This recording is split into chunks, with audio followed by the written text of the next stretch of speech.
The mobile info bar is a great way to allow customers to see information about your business quickly while on a mobile device.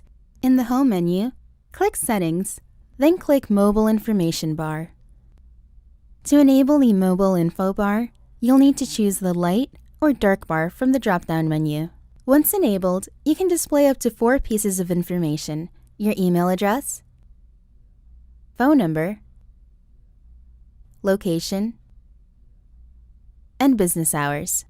The information that will be displayed is entered into your basic information settings: contact phone number, contact email, physical location, and business hours. If you select to show a piece of information and the corresponding area in your basic information settings is blank, then that information will not display in your mobile info bar.